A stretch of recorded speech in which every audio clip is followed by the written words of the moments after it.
Hello, ladies and gentlemen. Welcome back to the channel. Happy Friday, everybody. I hope your day and your week are going very well so far. College football week 13 is officially here, and I have a ton of great picks to go ahead and share with you guys. But first, as always, people, please make sure to go ahead and hit the subscribe button, hit that like button, and drop a comment down below. It helps the channel grow, and it really does mean a ton to us. With a new day and a new week comes some new opportunities to go ahead and make some money. I have 10 picks to go and share with you guys in this week's college football slate. But first, before I dive into this week's picks, a quick little recap of how I did last week. And overall, guys, it was a pretty solid performance for us in the video series last week. We went 7-4-1 overall. Pushing the Notre Dame game -21. Thought we had that for a hot minute, but unfortunately, a little backdoor push. Pause. Sorry. But Notre Dame -21. We got the push. At least we got our money back on that one. San Jose State was an absolute heartbreaker losing that one. But we can't get too greedy. 7-4-1 is a pretty solid record. We are still below 500 on the year, but I told you guys before the end of the college football season, we're going to be positive. 60, 67, and 3 overall. We had 2 really bad weeks that kind of tanked our record. But to those who have been watching most of the year, we've had a pretty solid season, I'd say. 7-4-1, but I think we can do a little bit better in this week's slate. We have 10 picks, and all 10 picks I'm really feeling confident about, guys. Let's not waste any time. Let's just jump right into the picks. And kicking off this week's pick, we're starting off with a Friday night game. We have UNLV, number 24 ranked UNLV, at non-ranked San Jose State. And yeah, you might call me a glutton for punishment after taking San Jose State last week and being absolutely disappointed in that one. I'm going to go ahead and rock with them again here. We're taking San Jose State plus 7.5 as the first pick in this week's slate. This pick is -110 on Caesars, BetMGM, and Bet365, also available on DraftKings and on FanDuel for varying odds. And look, guys, call me crazy, but I just believe in San Jose State, especially in this matchup. Just from a cover perspective, looking at how they cover spreads this year, and I know they didn't cover the spread last week, but San Jose State, a 56% cover rate overall over the last 10 games. We'll go ahead and narrow it down to just this year, and that is this year. They played 10 games. A 56% cover rate overall this year against the spread. At this line of plus 7.5, though, an 80% cover rate this season. Only 2 times this year has San Jose State failed to cover a spread of 7.5 points. That was against Fresno State and against Boise State. That Boise State one was a tough one. They did hang close with Boise State for a good chunk of the game, and then in the fourth quarter, they just absolutely went absolute chaos, and it went really poorly for San Jose State in that one. To be fair, though, Boise State is a potential college football playoff team, so a pretty high difficulty of degree there with Boise State. I do think San Jose State can keep this game with UNLV close. Again, don't get it twisted. I'm not saying they're necessarily going to win the game, but I think keeping this game within a touchdown or so, I think is a realistic expectation.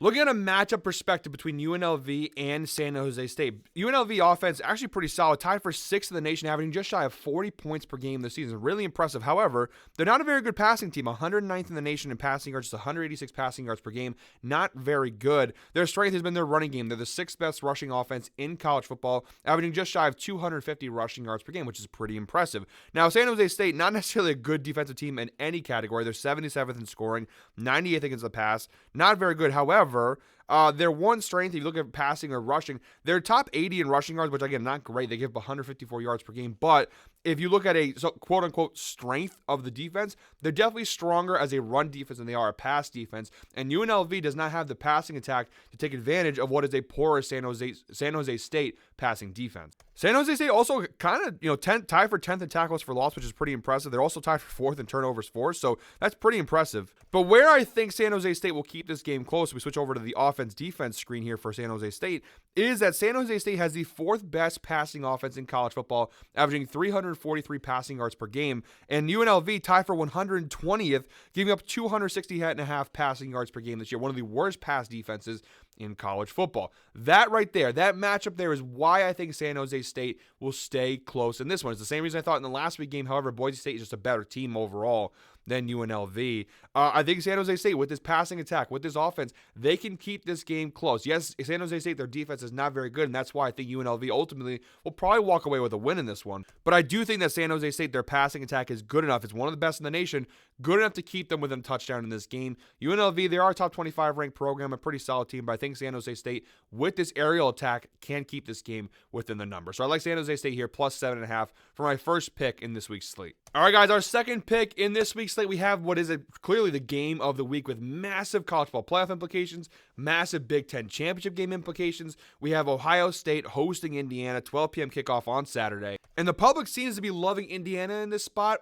I'm loving Ohio State here -10. This number keeps dropping because the public keeps betting on Indiana. This opened on October 28th. Ohio State was a 14.5-point favorite. We've seen that line steadily drop. Just a couple days ago, November 18th, Ohio State was a -12.5-point favorite. Even got as low as high as 13.5, and now it's down to 10.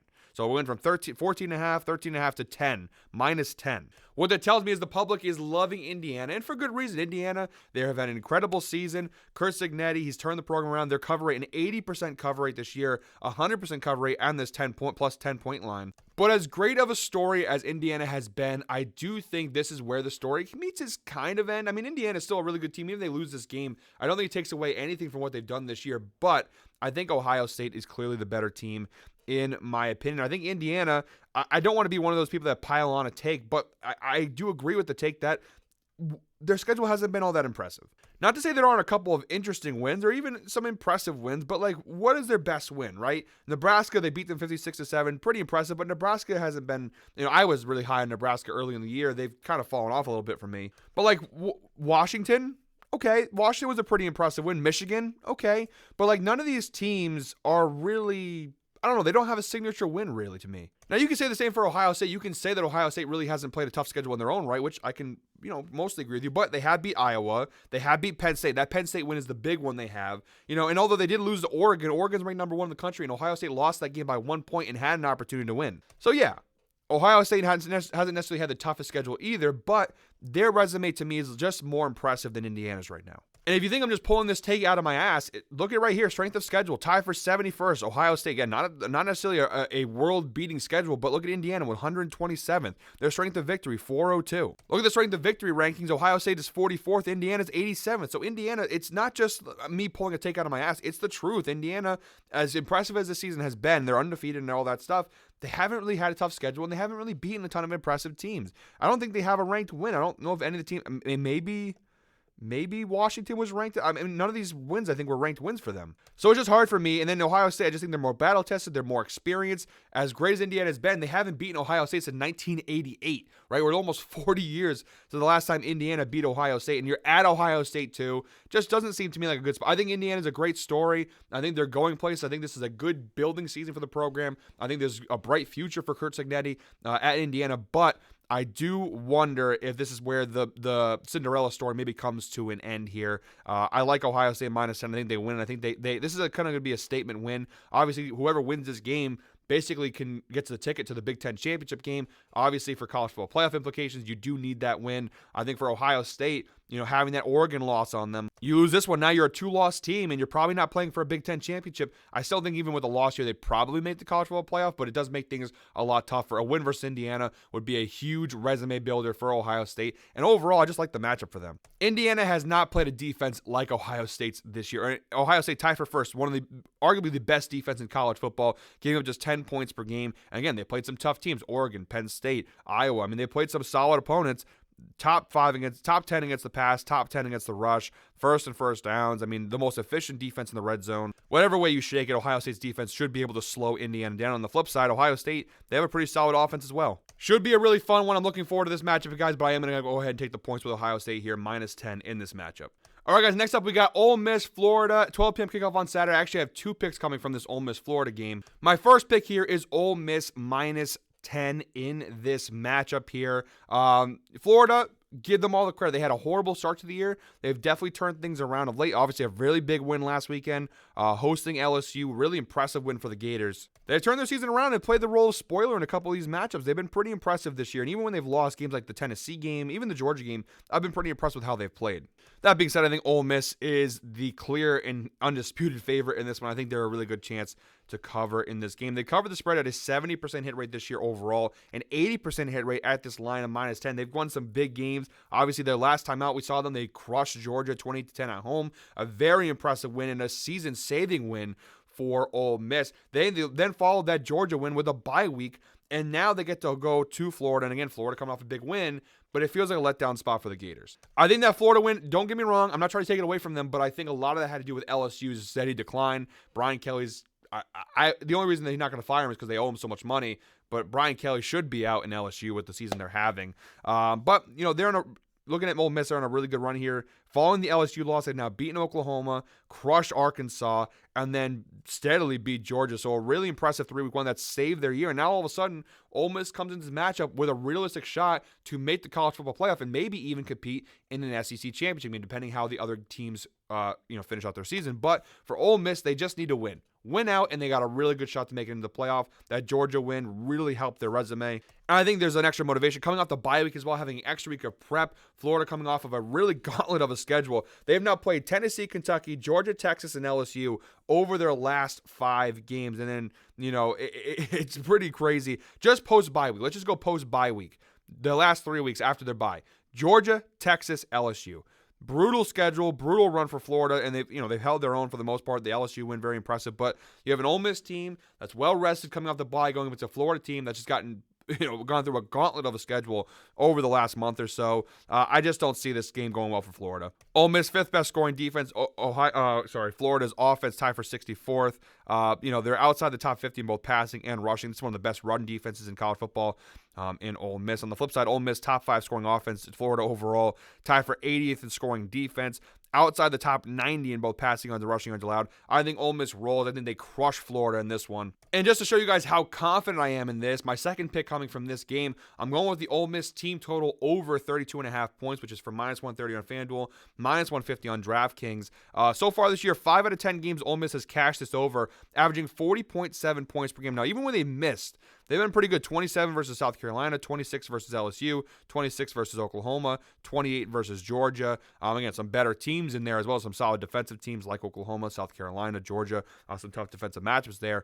But overall, Ole Miss had a really solid year. This offense can score, man. Even they're averaging 40.7 points, even with some of these games being under 30. But they can score, man. And Florida's defense is just not where it's not a Georgia defense. It's not a South Carolina defense. Florida should be able to give up a ton of points in this one. I think Ole Miss dominates them here. So give me Ole Miss team total over 32.5 points and give me Ole Miss -10. This is actually Ole Miss -10 is my favorite pick of the week. So we'll do a little giveaway contest here. Comment Rebels down below. And if Ole Miss covers the spread of -10 against Florida, one lucky commenter will receive a free $20 Amazon gift cards. My favorite pick of the week. It's my lock of the week. I would go ahead and say I love Ole Miss in this matchup. All right, guys. Next up, we got Colorado at Kansas, 3:30 p.m. kickoff. I'm going with the Buffaloes -2.5. I've seen a lot of people riding with Kansas. A lot of people think Kansas is going to at least, if not get the upset win, will at least cover the spread. Look, I was against Colorado early in the year. I wasn't a believer in this team this season after what I saw from last year's team and how they looked in the beginning of the season. But Dion has made a believer out of me. I think this Colorado team is really, really solid. This is a game they absolutely should win. Colorado's come to the spread at an 80% hit rate this year. They've been a cover darling, actually. Since after the first 2 weeks they didn't cover, they've now covered the spread in 8 straight games. So a really impressive run here for Colorado. And Kansas is on a pretty impressive run of their own. Obviously, they go ahead and they beat BYU, a massive win for them last week. They beat Iowa State. They narrowly lose to Kansas State, but their last 2 weeks, beating Iowa State and beating BYU, 2 ranked opponents. Pretty impressive stuff there for Kansas. I think that's why a lot of people are probably coming into this game thinking that Kansas can go ahead and play the role of spoiler once again here against the Buffaloes. But I think Colorado is the better team. This is a 26th scoring offense in college football. Kansas right now, 66th in scoring defense is a big advantage there for Colorado.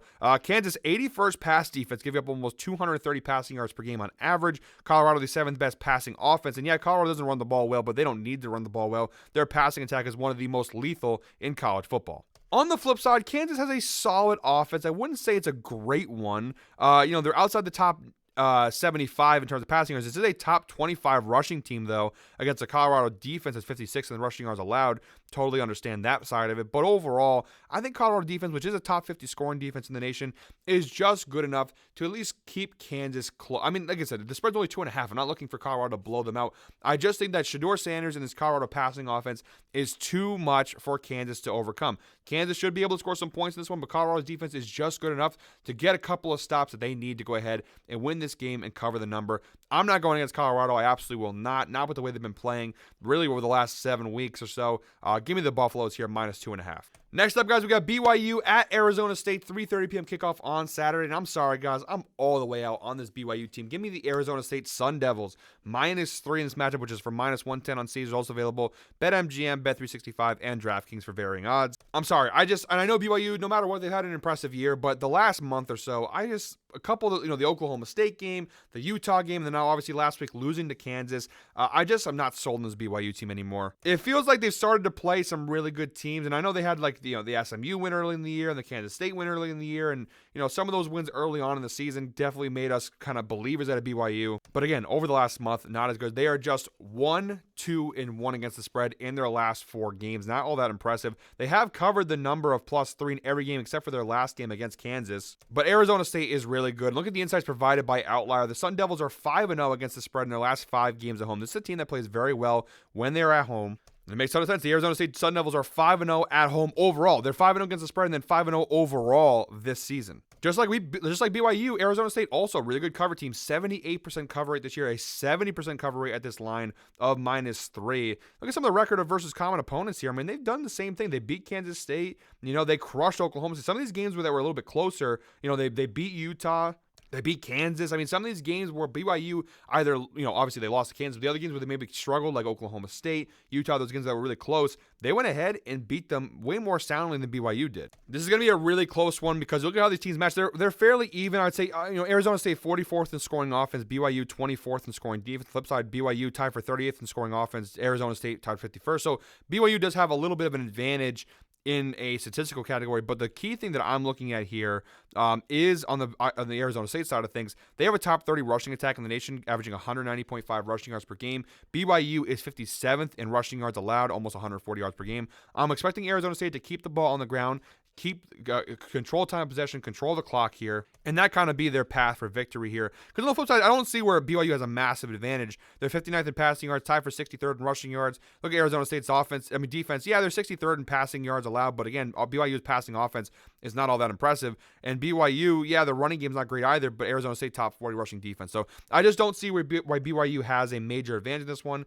BYU seems to be trending in the wrong direction, while Arizona State, they've been on a really good run of late. Over the last 3 weeks, beating Oklahoma State, beating UCF, and beating Kansas State. Pretty good run for Arizona State. Again, BYU over the last month or so, trending in the wrong direction. So give me Arizona State here, -3. Next up, guys, it's a pretty easy one. Obviously, a little biased. I'm a Notre Dame fan, but this has kind of been the trend this year. Just bet Notre Dame and just cash your money. Notre Dame's been on a really great run. Really, it sucks that Northern Illinois getting tongue twisted here.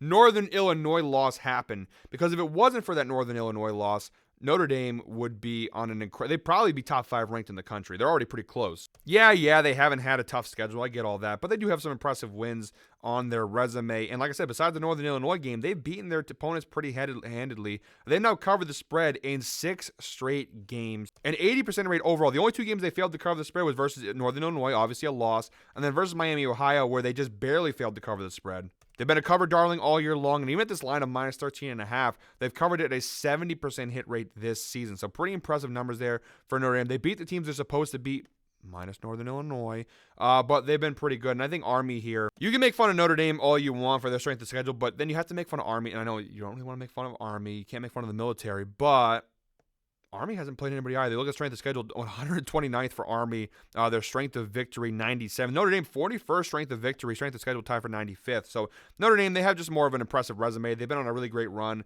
I just don't see how Army keeps this game close. Notre Dame, they seem like a playoff team, a playoff lock to me. And who knows, maybe a contender for a national champion. I don't know if I'd go that far. But Notre Dame is a pretty solid team. I think they take care of business here. -13.5 feels like a pretty good number here. Just a couple picks left here, guys. We got Texas A&M at Auburn, 7:30 p.m. kickoff. I'm going with the Aggies here, -2.5. I know it's on the road, and A&M's kind of struggled covering the spread this year, 33% overall this year. Not a very good cover team. To be fair, neither is Auburn at 44%. This game just means so much more to Texas A&M. And coming off that South Carolina loss, which absolutely, I think, tanked them, A&M still has a chance to make the playoff. They're 8-2. There's a lot of 2-loss SEC teams. This game is massively important for Texas A&M. They need to beat Auburn in order to keep themselves alive in that playoff hunt. A loss here effectively ends their season. And Auburn's a tough matchup here, I'll be honest. But the one area where I think A&M has a big advantage is their defense versus Auburn's offense. Now going back to the other screen, Auburn defensively top 20 team scoring. They have a really solid defense, 15th against the run, 45th against the pass. It's not going to be easy for A&M to score points in this one. My big thing, though, is I don't think Auburn's going to score many points either. Auburn's offense tied for 73rd in scoring, 37th against the pass, 54th against the run. A&M overall 23rd in scoring defense. The one area that concerns me a little bit here is that Auburn 37th against the pass, A&M 71st pass defense. That's the one area where I'd be a little concerned if I'm taking the Aggies here, but this game just means so much more. I do think they're the more talented team. It's going to be really close. I see a lot of people have been riding Auburn in this matchup, but I think the A&M Aggies, I think they're going to stay alive, keep themselves in this playoff hunt for one more week. They got the Texas game looming large here. This is kind of a coin flip game, but I am going to go ahead and rock with the Aggies in this one on the road. I think Auburn, they've been a solid team all year long. You know, they lose a lot of games, but they've had a really tough schedule. They've hung tight with a couple of these good teams, but I just don't think Auburn's going to be able to get the job done here. So give me the Aggies here, -2.5. Next up, we got Alabama, Oklahoma, 7:30 p.m. kickoff. I'm going with the under here, 47.5 in this game. I just don't see a lot of points being scored in this matchup. Looking at the Alabama defense, top 10 scoring defense in the nation. We know Alabama has a pretty solid defense overall. Oklahoma, the 90th scoring offense. The reason why Oklahoma isn't a better team, their offense has been very underwhelming. 115th in passing yards, 85th in rushing yards. I just don't see Oklahoma contributing much to the over in this one. On the flip side here, Alabama, they are a top 10 offense. They're top 50 in both passing yards and rushing yards, but Oklahoma, pretty solid defense, tied for 40th in scoring. They are 19th against the rush, so a really good run defense against an Alabama team that likes to run the football. They are 55th against the pass, but again, I don't think Alabama's passing attack is solid, but I don't know if it's necessarily going to torch this Oklahoma secondary. Pretty good pass rush here for Oklahoma, too. Tied for 7th in sacks, tied for 11th in QB hits, tied for 3rd in tackles for loss. They have an advantage in all three of those categories. Also top 30 in turnovers forced, tied for 11th in yards per play. This is a really solid Oklahoma defense. So looking at both those angles, I don't think Oklahoma will contribute much to the total. And on the flip side, I think Oklahoma's defense should slow Alabama down enough to cover the number of 47.5. So we're going to rock with the under here. And our final pick in this week's slate, guys, we're going with USC at UCLA, 10:30 p.m. kickoff on Saturday. I'm going with the Trojans here, -4.5 on the road against UCLA. UCLA, they've had a brutal schedule this year, and they're doing a pretty good job. 67% cover rate overall against the spread, but I do think that this is a tough one for UCLA. I think USC, who's not having a great year, Lincoln Riley's kind of struggling post Caleb Williams. To be fair, he struggled with Caleb Williams as well. So on the Chicago Bears, boom. That was bad. That was bad. Sorry, guys. Sorry to Bears fans too. I don't mean, I was in Chicago a few weeks ago. It's not. They're pretty fun fan bases to sit with. Fun in the sense that they kind of shit on themselves a lot. But sorry to Bears fans. Sorry to Caleb Williams for taking a shot at you there. Not necessary. Really, this just UCLA defense is just not good. Tied for 102nd in passing yards allowed versus a top 15 passing offense. They have a good run defense, but USC doesn't really run the ball that much anyways. Their strength is in their passing game, which is not all that surprising for the way that Lincoln Riley coaches USC. So I think USC, that's a big advantage there. And on the flip side, UCLA's offense tied for 124th in the nation in scoring. Outside the top 100 in rushing yards, they're 58th in passing yards. USC's defense is not very good, but I'd say it's better than last year's, not by much, but slightly better. I just think that UCLA, where do they have the advantage? 83rd in scoring defense, 124th scoring offense.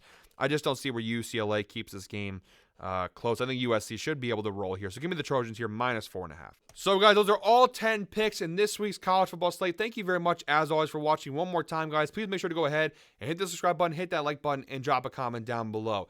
We're getting to the end of the season here. We only got, I think, one more week left of regular season football before we get into the conference championship play. It's crazy that the season's almost over. We're already at the end of November. Christmas is around the corner. Bowl season's around the corner. College football playoffs going to be a lot of fun. So it's crazy we're almost over, but we have a lot of videos still to go. So make sure, if you haven't already, to subscribe to the channel. We're going to have college football videos throughout the bowl season, throughout conference championship season, throughout college football playoff.